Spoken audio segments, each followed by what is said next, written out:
मंत्र शक्ति विज्ञान योग वर्णन। देवता गण बोले, हे जगन माता, हे वेद जननी, हे प्रणव रूपिणी, हे देवी। वेद के तीनों कांडों का विज्ञान, वेद कांड का अपूर्व समन्वय और उनकी क्रिया सिद्धांश का योग संबंधी परम अद्भुत स्वरूप आपके मुख कमल से जानकर हम लोग निसंदेह धन्य हो गए हैं। हे माता, हमने सुना है कि श्रुतियां मंत्र रूप हैं और हमने ये भी सुना है कि मंत्र में आपकी शक्ति निहित रहने के कारण मंत्र सिद्धि से सर्वत्र सब काम सिद्ध होते हैं। ऐसा कोई कार्य जगत में नहीं है कि जो मंत्र से सिद्ध नहीं हो सकता हो। मंत्र यह लौकिक अभ्युदय, पारलौकिक अभ्युदय और निःश्रेयस सब कुछ भी प्रदान कर सकते हैं। अतः हे मां, हे महादेवी, मंत्र विज्ञान का हितकारक उत्तम रहस्य वर्णन करके हमको कृतकृत्य कीजिए। महादेवी कहती है, हे देवतागण, मंत्र शक्ति मैं ही हूं, ये निश्चय है, क्योंकि मेरी शक्ति चराचर विश्व में व्याप्त है। मैं ही कारण ब्रह्म हूं और कार्य ब्रह्म भी मैं ही हूं, और मैं ही ईश्वर रूपिणी होकर दोनों का संबंध स्थापित करती हूं। प्रणव और महावाक्य समूह मेरे निर्गुण स्वरूप के वाचक हैं। हे विज्ञ, हे देव श्रेष्ठ, बीज मंत्र तथा शाखा पल्लवित नाना प्रकार के वैदिक या अन्य शास्त्रीय मंत्र समूह मेरे सगुण स्वरूप के वाचक हैं। इनमें कुछ भी संदेह का लेश नहीं है। हे देवगण, वाच्य और वाचक में भेद नहीं होता है, इसलिए मुझ में और इन सब मंत्रों में निश्चय ही भेद नहीं है। मेरी शक्ति प्रधानतः दो भागों में विभक्त है, एक ज्ञान शक्ति और दूसरी क्रिया शक्ति है।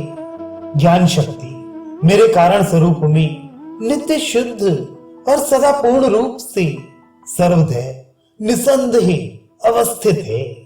मेरी क्रिया शक्ति ही जो दूसरी है। हे देवगण, इस प्रपंच में कार्य ब्रह्म की जननी अर्थात उत्पन्न करने वाली है।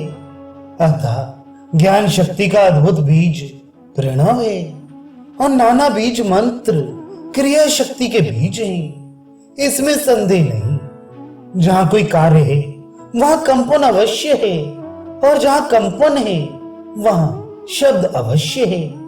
उसी प्रकार जहां ज्ञान है वहां निसंदेह भाव है, और जहां भाव है वहां रूप भी अवश्य है।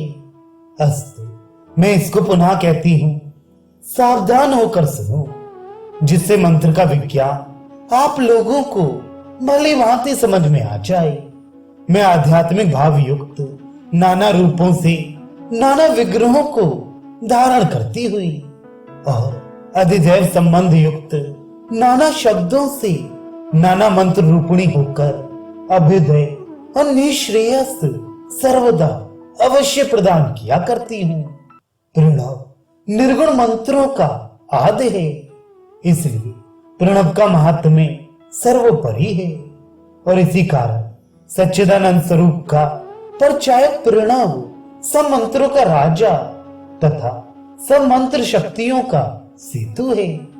उसी प्रकार नाना उपासनाओं के अनेक बीज मंत्र उन उपासनाओं के अधिकार में सर्वश्रेष्ठ है, ये निसंदेह है। इस कारण अधिदैव शब्दों के सामर्थ्य परचायक बीज मंत्र सगुण मंत्रों में अति उत्तम है। जैसे बीज से पंचांग युक्त वृक्ष उत्पन्न होते हैं, उसी प्रकार अन्य सब मंत्रों के साथ बीज मंत्रों का संबंध जानना उचित है। संपूर्ण ब्रह्म मंत्रों में प्रणव युक्त गायत्री मंत्र पंचांगों से पूर्ण है। इसी कारण यह मुक्ति दायिनी है। निःश्रेयस प्राप्ति के लिए प्रणव युक्त गायत्री मंत्र परम दक्ष और मंगलकर है। यही सनातनी श्रुति है।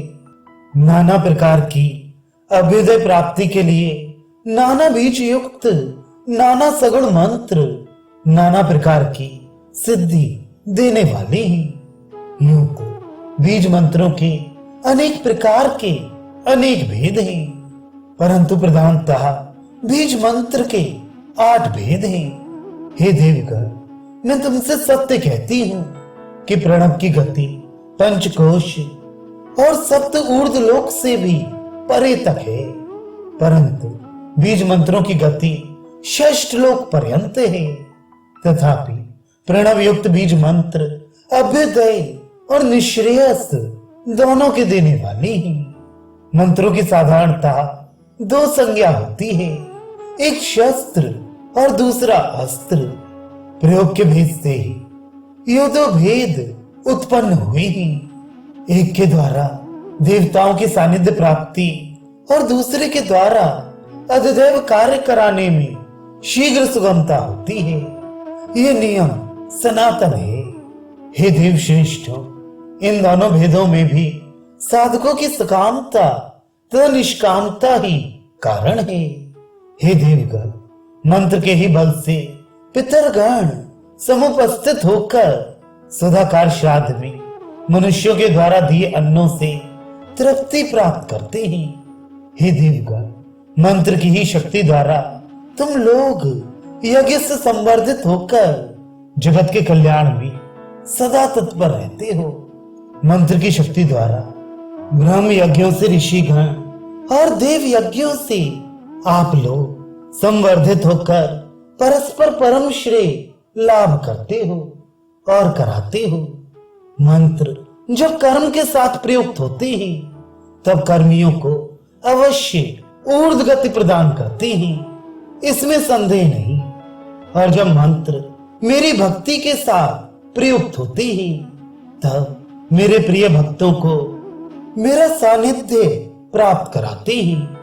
और हे देवगण, जब मंत्र चैतन्य को प्राप्त होकर उपास्य रूप के साथ एकाकार भाव में परिणित हो जाते हैं तो उस समय मंत्र और रूप के साथ मन का विलय आपसे आप हो जाता है।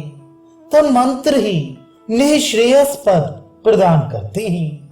ब्रह्म मंत्र समूह प्रत्यक्ष मुक्ति प्रद है, क्योंकि मंत्र से मंत्रार्थ की साक्षात तारतम्यता है। ब्रह्म मंत्र की सहायता से जीव का अंतःकरण निर्मल स्वरूप को प्राप्त करके ब्रह्म सायुज्य को प्राप्त करता है। ब्रह्म मंत्रों में ओम तत्सत मंत्र सर्वशिरोमणि है। इसी कारण हे देवगण, इस मंत्र के द्वारा मेरे ज्ञानी भक्तगण सब कर्म फल मुझ में अच्छी तरह अर्पण कर सकते हैं और उपासना के समय मेरा सानिध्य प्राप्त कर सकते हैं और ज्ञान दृष्टि से सब समय सब स्थानों में सर्वथा अपने को मुझ में ही युक्त करके रह सकते हैं। इस ओम तत्सत मंत्र शिरोमणि ब्रह्म मंत्र में मेरी चित कला, सत्कला और आनंद कला तीनों की पूर्णता विद्यमान है। ये श्रेष्ठ मंत्र राज मेरे अध्यात्म, अधिदैव और अधिभूत रूप त्रय का वाचक है और सर्व कल्याणकारी है। कर्म कांड, उपासना कांड और ज्ञान कांड, वेद इन तीनों से विख्यात है। ये मंत्र इन तीनों कांडों में पूर्ण सफलता देने योग्य है। हे देवतागण, तुम लोगों ने अभी ब्रह्म चक्र में जो सफलता प्राप्त की है वह केवल मंत्र सिद्धि के फल से ही की है, सो जानो। क्योंकि किसी भी प्रकार के चक्र में पूर्ण सफलता प्राप्ति करने के लिए मंत्र सिद्धि ही प्रबल कारण है। हे देव श्रेष्ठ, किसी चक्र में देवता का आविर्भाव तथा दर्शन अथवा किसी पीठ में देवता का आविर्भाव तथा दर्शन मंत्र सिद्धि के बल से ही हुआ करता है। प्राण के द्वारा पीठोत्पत्ति होकर वह देवता का आसन बनता है और प्राण के द्वारा ही अभिलाषित चक्र में अभिलाषित देवता का आकर्षण हुआ करता है। प्राण मन के अधीन है और अवश्य मन मंत्र के अधीन है। इसी कारण मंत्र सिद्धि द्वारा ही मैं अथवा मेरी दैवी विभूतियां पवित्र चक्र में अथवा पीठ में शुद्ध अंतःकरण भक्त की भक्ति की दृढ़ता के बल से आविर्भूत हुआ करती हैं। चक्र का अथवा पीठ का साधक जिस अधिकार का होता है, उसी अधिकार को मेरी शक्ति उसमें प्रकट हुआ करती है, इसमें संदेह नहीं।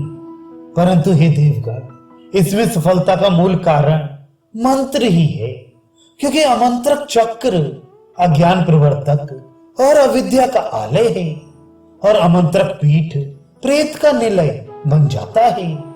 इस कारण मंत्र की सहायता से ही पीठ की सफलता होती है। चक्र में मेरी शक्ति के दोष रहित आविर्भाव का कारण मंत्र है। मंत्र के बल से जड़ में भी चेतन शक्ति उत्पन्न हो सकती है। जैसे मूर्ति और यंत्र आदि दिव्य देश में मंत्र साधन से दिवासन रूपी पीठ का आविर्भाव होता है। मंत्र के बल से अनात्मा में भी आत्मा का विकास हो जाता है। जैसे साधन के द्वारा शवदेह में चैतन्य आविर्भाव होता है, मंत्र के बल समूह से जड़ में भी दैवी शक्ति उत्पन्न हो जाती है। जैसे युद्ध में दैवी युद्धास्त्रों का प्रयोग मंत्र के बल से कर्मों का भी विपर्य हो सकता है। जैसे मोहन आदि षट कर्मों का प्रयोग। मंत्र की विचित्र महिमा कहां तक कही जाए, जब आप ही देखते हो कि इस संसार में मंत्र के बल से ही आप लोग यज्ञ में याज्ञिक समूह से आकृष्ट किए जाते हो और मंत्र के बल से ही आप लोग यज्ञ में उपस्थित होकर स्वयं यज्ञ भाग लेते हुए मनुष्यों को उनके इच्छा किए हुए फल देने में बाध्य होते हो। इसलिए मंत्रों की महिमा मन और वाणी से अतीत है। मंत्रहीन यज्ञ तामसिक कहलाता है, जो नीरस वृक्ष के समान होने से फल उत्पन्न करने में असमर्थ है। मंत्रहीन योग अगर्व योग कहलाता है और समंत्रक योग सगर्व कहलाता है। अगर्व योग मुक्ति प्रदान करने में कभी समर्थ नहीं है। मंत्र के दो भेद हैं, यथा निरवय मंत्र और सावय मंत्र। प्रणव और बीज मंत्र निरवय मंत्र हैं और अन्यान्य सब मंत्र सावय मंत्र कहे गए हैं। निरवय मंत्र ध्वनि प्रधान और सावय मंत्र भाव प्रधान होते हैं। हे देवतागण, निरवय मंत्र अंतःकरण को अंतर राज्य में आकर्षण करने में अधिक समर्थ हैं और सावय मंत्र बहिर्जगत से अंतर जगत में मन को विकर्षण करने में अधिक समर्थ हैं। इस कारण दोनों मंत्र ही समान रूप से शक्तिशाली हैं।